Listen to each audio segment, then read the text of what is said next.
Um dia na vida de Abed Salama, de Nathan Troll, parte 2, capítulo 10.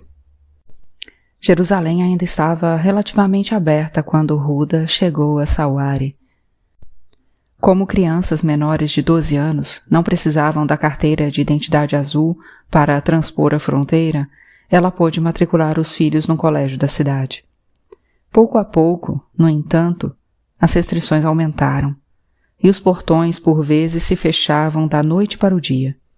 Em certa ocasião, quando os ônibus não puderam levar os alunos que moravam em Sawari de volta para casa, Huda e metade dos pais do vilarejo passaram a tarde à procura dos filhos, que, depois de caminharem por horas, finalmente apareceram ao anoitecer.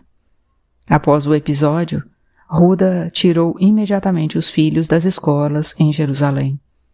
Foi uma decisão fatídica. Até então, Hadi fazia jus ao nome. Era um garoto tranquilo e que raramente se envolvia em confusões. Tudo mudou quando ele foi para uma nova escola em Abu Dis, cidade que abrigava a Universidade Al-Quds e onde os confrontos com os soldados israelenses eram frequentes. Durante a Segunda Intifada, em fins de 2003, Israel estendeu o muro de separação a Abu Dis, prejudicando o negócio de comerciantes cuja renda dependia dos clientes de Jerusalém. Lojas fecharam, o valor dos terrenos caiu para menos da metade e o preço dos aluguéis em quase um terço. Aqueles cujas condições permitiam deixaram a cidade. As tropas israelenses postaram-se quase todos os dias em frente ao colégio de Hadi. Para Huda, elas visavam provocar os estudantes com a sua presença e, assim, levá-los a serem presos. Terminadas as aulas, os soldados os paravam, colocavam-nos em fila contra a parede, revistavam suas roupas e mochilas e, por vezes, os agrediam.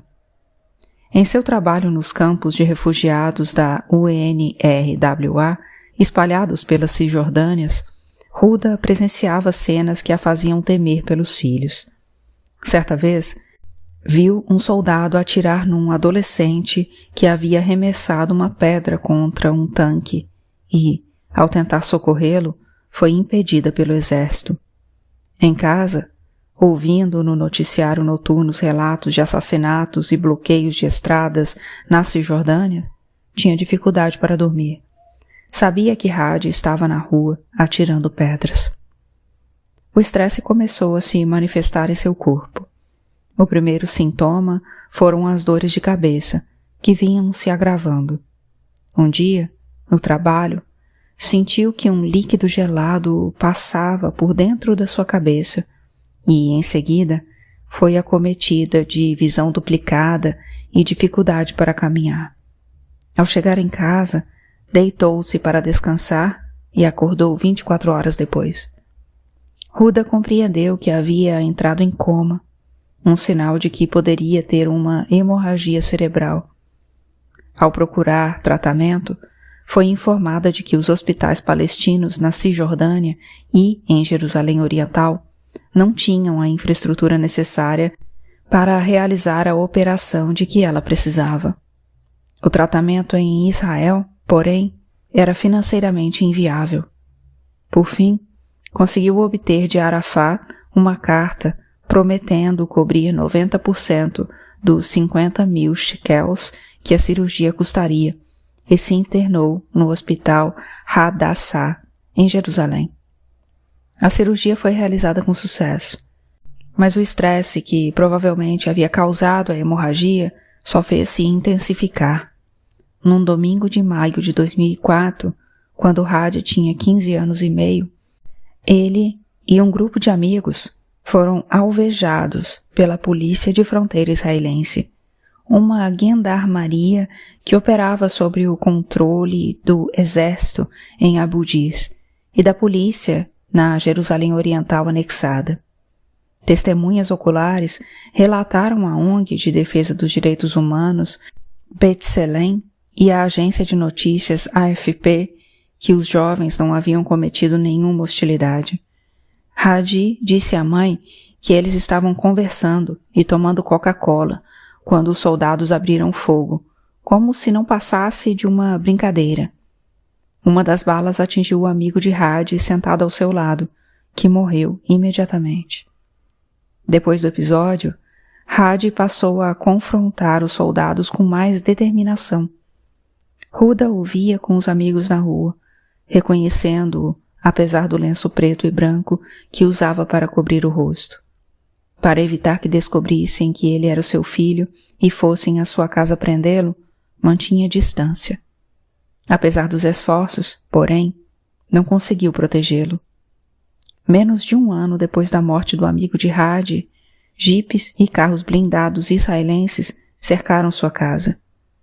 Os soldados se aproximaram por todos os lados e bateram à porta com violência. Huda sabia o motivo da visita. Hadi tinha 16 anos. Huda queria adiar o inevitável e desfrutar de mais alguns segundos com o filho, de modo que ignorou as batidas e só abriu a porta quando os soldados começaram a chutá-la. Sob a mira de suas armas e com lágrimas escorrendo silenciosamente pela face, perguntou o que queriam. Queremos Hadi, disse um deles. Huda demandou que especificassem a acusação. Seu filho sabe, responderam os soldados. Sou a mãe dele, quero saber. Foi ignorada. Ahmad, de apenas 13 anos, acompanhou a mãe em direção ao quarto do irmão e lhe pediu que não chorasse, o que só tornaria as coisas mais difíceis para Hadi. Huda se esforçou para conter o medo, ciente de que qualquer tentativa de impedir que os soldados levassem seu filho poderia pôr a vida dele em risco. Pôde vê-los matando-o ali mesmo, diante dela, e alegando legítima defesa. Queria abraçá-lo, mas sabia que o mínimo contato a faria desmoronar. Pediu que o deixassem vestir um casaco de inverno, pois fazia frio. Disseram que ela poderia visitá-lo na manhã seguinte no assentamento de Mali Adumin, não muito longe dali. Huda não pôde fazer nada, além de observar quando os soldados o algemaram, empurraram-no para o lado de fora da casa e o fizeram entrar num dos jipes. Sentiu como se seu coração tivesse ido junto. Durante 2 semanas, Huda visitou uma prisão após a outra à procura de Hadi. Em Mali Adumin, ao presídio de Ofer, de Moscobaia, em Jerusalém, a Gush Etzion, valendo-se do visto de trabalho da UNWRA para passar pelos postos de controle e entrar nos assentamentos de acesso restrito a portadores de documentos de identidade verdes. Seus esforços, no entanto, foram em vão. Não conseguia comer, dormir nem sorrir, tampouco preparar os pratos de que Hadi gostava. Não tinha vontade de sair de casa ou travar conversas corriqueiras, como se não estivesse em profundo sofrimento, como se seu filho não tivesse sido levado. Huda contratou um advogado palestino, portador de uma carteira de identidade azul, que lhe pediu $3.000 pelo serviço. Ismail recusou-se a pagar, atribuindo a culpa pela prisão de Hadi ao filho e à esposa. Por que ele estava atirando pedras nos soldados em vez de estudar? Por que ela não o havia impedido? Para Huda, foi a gota d'água. Se Ismail não estava disposto a agir como um pai, então já não o queria mais em sua vida. Citando uma passagem do Alcorão, em que Kader, um servo de Deus, rompe laços com Moisés, pediu o divórcio ao marido. Caso se recuse a concedê-lo, advertiu, direi a todos que você não é um nacionalista e que se recusa a apoiar o próprio filho. Ismail se assustou com a ameaça e não impôs obstáculos à separação. 2 semanas depois, o advogado ligou para contar que Hadi estava detido numa prisão do bloco de assentamentos de Gush Etzion, ao sul de Belém, e que em breve seria submetido a uma audiência no Tribunal Militar do Presídio de Ofer, situado a meio caminho entre Jerusalém e Ramala. Disse também que ela tinha sorte. Outros pais precisavam esperar 3, 4, por vezes 5 meses, até que os filhos fossem julgados e pudessem vê-los. Ruda foi instruída a chegar cedo para passar pelo controle de segurança. Depois de horas aguardando, teve acesso à diminuta sala de audiências. Apenas o juiz, o promotor, Hadi, seu advogado e um intérprete estavam presentes, além de alguns soldados e seguranças. As chances de Hadi ser inocentado eram nulas. A taxa de condenação do tribunal militar era de 99,7%. Para jovens acusados de atirar pedras, era ainda mais alta. Dos 835 casos levados para o julgamento nos 6 anos seguintes à prisão de Hadi, 834 resultaram em condenação, sempre com pena de prisão. Centenas deles tinham entre 12 e 15 anos de idade. Pouco antes do início da audiência, Ruda soube que Hadi confessara ter atirado pedras e feito pichações em protesto contra a ocupação. Além disso, foi informada de que não poderia se comunicar ou ter qualquer contato físico com o menino. Caso tentasse, o juiz a expulsaria. Quando foi trazido, Hadi tinha a perna acorrentada à de outro detento. A princípio, Ruda conseguiu se forçar a manter silêncio, mas soltou um suspiro quando viu uma queimadura de tamanho considerável no rosto do filho. Aos prantos, pôs-se de pé e, por meio do intérprete, exigiu que a sessão fosse interrompida. Era médica, disse, e podia ver que o jovem tinha sido torturado. O juiz das FDI ordenou que ela se calasse e voltasse a se sentar.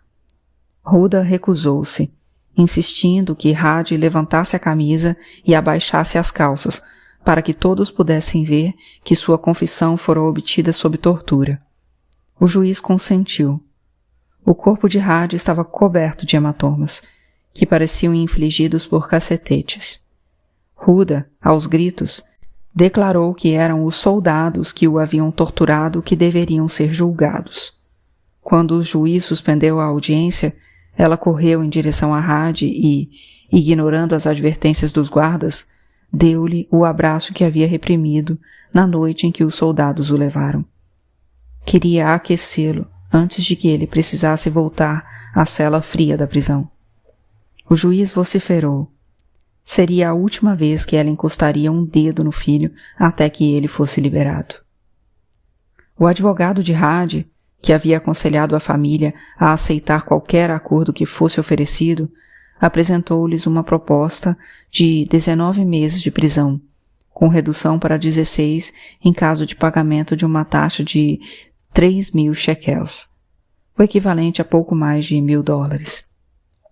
A sentença era mais leve que a recebida por alguns dos amigos e colegas de classe de Hadi. Cerca de 20 deles, com idades entre 12 e 16 anos, também tinham sido presos.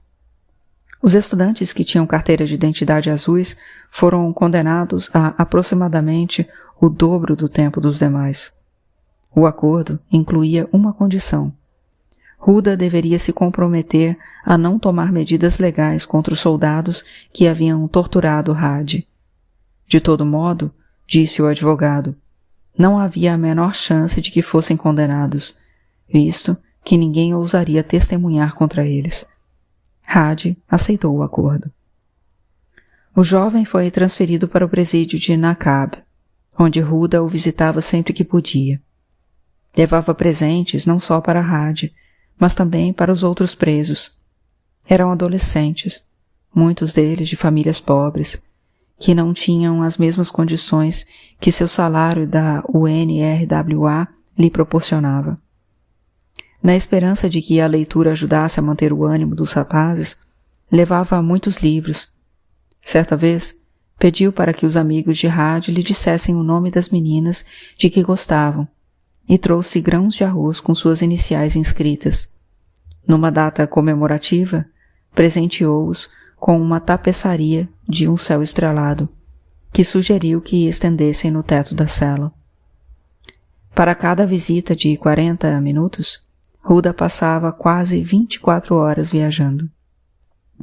Os familiares se sentavam de um lado de uma divisória de vidro e os detentos do outro.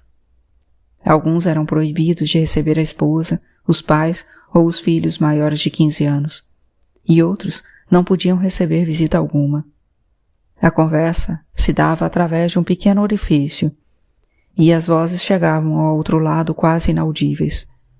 Apenas crianças pequenas podiam fazer contato físico. Huda via as mães tentando convencer os filhos relutantes a abraçar os pais, que haviam se tornado estranhos. Todos choravam. O ano e meio de Hadi na prisão foi o período mais difícil da vida de Huda, superando até mesmo o testemunho do derramamento de sangue em Tunis em 1985. O suplício abriu seus olhos a um universo oculto de sofrimento que envolvia quase todos os lares palestinos. Pouco mais de um ano após a libertação de Hadi, um relatório da ONU revelou que cerca de 700.000 palestinos haviam sido presos desde o início da ocupação, o que equivalia a cerca de 40% da população masculina. Os danos não se restringiam às famílias diretamente afetadas, condenadas a lamentar os anos e as infâncias perdidas.